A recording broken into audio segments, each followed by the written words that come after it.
Hello everyone, welcome to my channel. My name is Sugandha और आज हम लोग बात करने वाले हैं सैमुअल बेकेट के प्ले वेटिंग फॉर गोडो के बारे में। ये एक 2 एक्ट का प्ले है और इसमें आप जो अप्रोच लेंगे, अप्रोच है, इस जो टेक्स्ट के अप्रोच है वो है एग्जिस्टेंशियल और ये थिएटर ऑफ एब्सर्ड से रिलेटेड प्ले है।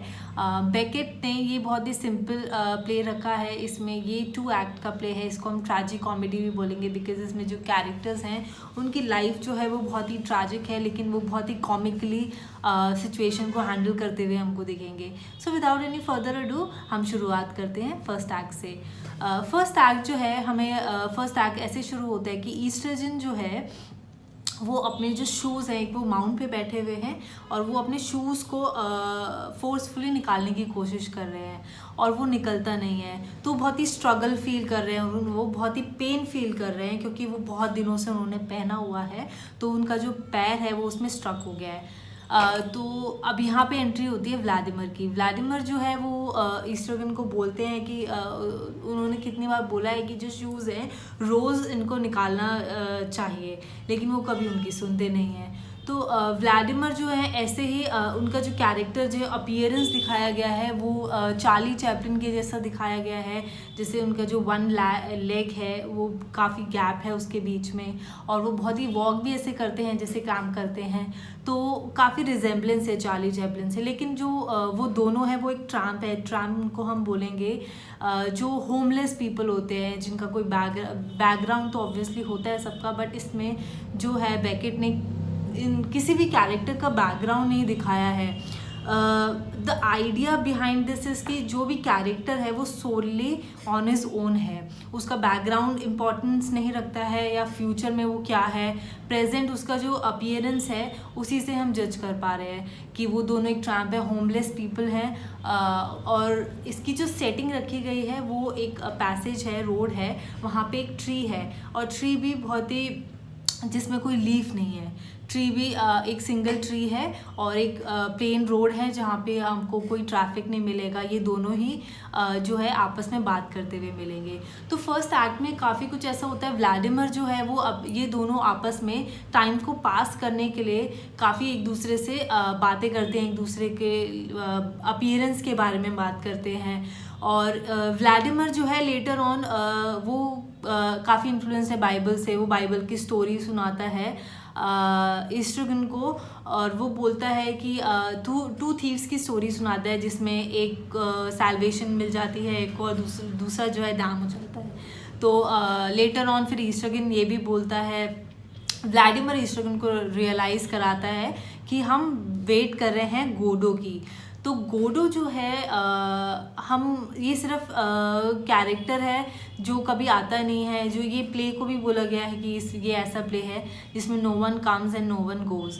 तो ये जो 2 कैरेक्टर हैं, सेटिंग भी आपको ये मिलेगी। जो सेटिंग है सिंगल ट्री है, बैरन रोड है, प्लेन रोड है और इवनिंग का टाइम है जो फर्स्ट एक्ट में शुरुआत होती है। ठीक है, तो इसके अलावा आपको कोई और कैरेक्टर नहीं मिलेंगे। Later on we get to know कि हमको लकी एंड पोजो मिलते हैं। There are only 6 characters. Estragon Vladimir हैं जो कि पेयर में है, लकी एंड पोजो हैं जो कि पेयर में है। पेयर का भी मैं इम्पोर्टेंस आपको बताऊंगी। और फिर है हमारे पास एक मैसेंजर बॉय है जो गोडो का मैसेज कन्वे करने के लिए आता है एंड लेटर ऑन हमारे पास एक कैरेक्टर है गोडो। तो देयर आर 6 कैरेक्टर्स इस प्ले में है जिनको हम काउंट करेंगे। तो फर्स्ट एक्ट में ऐसे ही व्लादिमीर ईस्ट्रोगन अपने आपस में बात कर रहे होते हैं। फिर थोड़ी देर के बाद उनको एक क्राई की आवाज़ सुनाई देती है जो कि लकी की होती है। लकी है लकी एंड पोजो। पोजो जो है लकी के ड्राइव बनकर आ गए हैं और पोजो जो है उन्होंने रोप से लकी को बांध रखा है और वो लाइक अ कार्ड उनको मूव कर रहे हैं। तो बेसिकली लकी जो है उनका स्लेव है और ये स्लेवरी के ऊपर भी काफ़ी कुछ कहता है कि कैसे हम मटीरियलिस्टिक एंड कैपिटलिज्म में इतना गुम हो चुके हैं। एग्जिस्टेंशियल अप्रोच के बारे में ये प्ले जो है काफ़ी बात करता है। तो तो लकी जो है उसको उसका क्राई सुनता है, तो वो आते हैं स्टेज पे, उनकी एंट्री होती है। तो लकी जो है वो बात करते हैं अपने मास्टर पोजो के बारे में। पोजो जो है वो एक लोकल लैंडलॉर्ड है बेसिकली। वो अपनी प्राइड एंड पॉम्पस में बहुत ही गुम हो रखा होता है।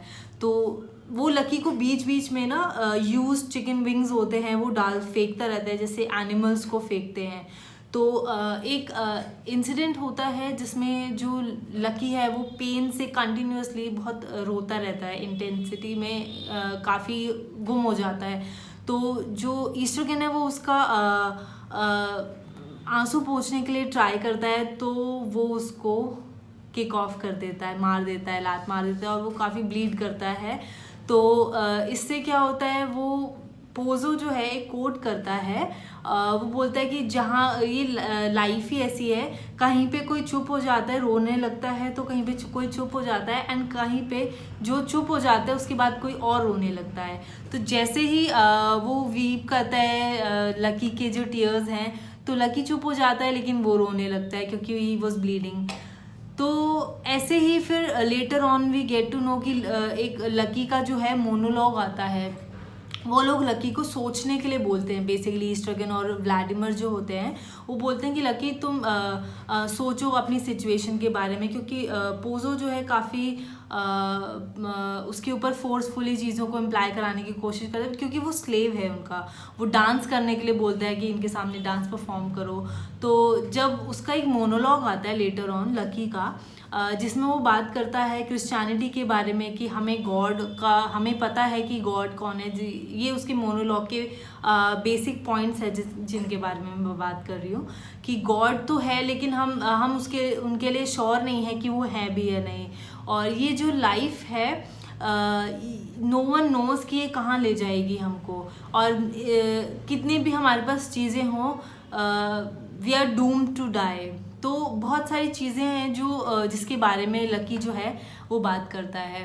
इतने में लकी एंड पोजो स्टेज से चले जाते हैं, और एक मैसेंजर बॉय आता है गोडो का मैसेज लेके कि गोडो विल कम टुमारो।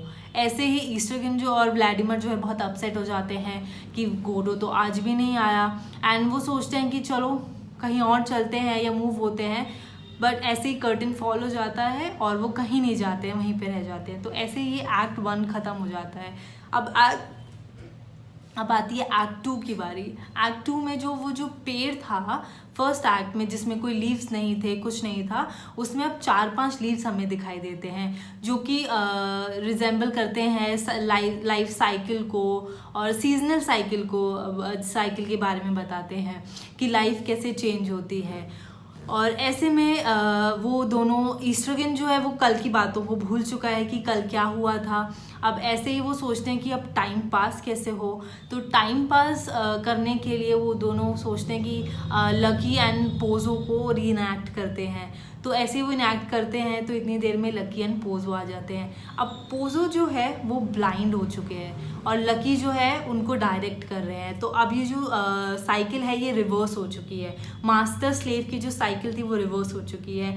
और ऐसे ही में ही पोजो जो है वो एक बहुत ही इंटरेस्टिंग लाइंस बोलते हैं जिसका मतलब होता है कि लाइफ जो है ये एक साइक्लिक है, जिसमें हम घूमते ही रहते हैं और बहुत सारी चीज़ें जो हैं वो रिपीट होती रहती हैं। जो हम लोग करते हैं लाइक कर्मा, जो हम करते हैं हमको दोबारा रिविजिट करता है।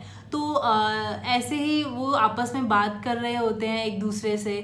इतने में ही लकी एंड पोजो ये सब बोल के चले जाते हैं। इतने में ही दोबारा वो मैसेंजर बॉय आता है दोबारा गोडो का मैसेज लेके कि गोडो जो है वो कल आएगा। अब ऐसे में वो दोनों सोचते हैं कि अगेन, और वो वहीं पे खड़े रहते हैं। वो सोचते हैं कि हम लोग चले जाते हैं, कहीं पे जाते हैं, but they have nowhere to go.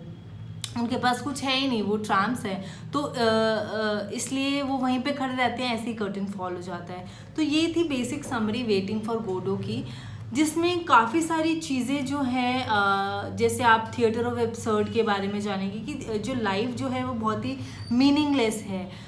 Specially ये जो प्ले लिखा गया है वो एग्जिस्टेंशियल अप्रोच के बारे में, क्योंकि वर्ल्ड वॉर जब हुए उसके बाद people were thinking about the purpose of life. जैसे एक एल्बर्ट कामू का थिएटर ऑफ एब्सर्ड में हम मिथ ऑफ सिसिफस के बारे में पढ़ते हैं कि सिसिफस को जो है एक रॉक क्लाइंब करने के लिए दे दिया गया है, टॉप माउंटेन के टॉप में ले जाना है उनको, फिर वो ड्रॉप हो जाएगी, फिर दोबारा वो करना है। तो this is life has no meaning, हमें ही इस लाइफ में मीनिंग। और गोडो का मतलब ये है इस प्ले में कि गोडो कैन बी एनीथिंग। जो भी आप सीख कर रहे हैं, कोई भी चीज़ को जिसके लिए आप वेट कर रहे हैं, वो गोडो है, और you have to keep on waiting for that. ठीक है, तो ये बहुत ही इंटरेस्टिंग सा प्ले था, और बहुत सारी चीज़ें जो है इसमें टाइम के बारे में भी काफ़ी बात हुई है, क्योंकि टाइम जो है इसमें दे आर नॉट श्योर कि वो किस टाइम पे आएगा, किस प्लेस पे आएगा। तो इसमें टाइम का काफ़ी इन्फ्लुएंस है कि क्योंकि टाइम जो है वो चेंज हो रहा है, लेकिन चीज़ें वहीं की वहीं हैं। So this was more of it, waiting for Godot के बारे में।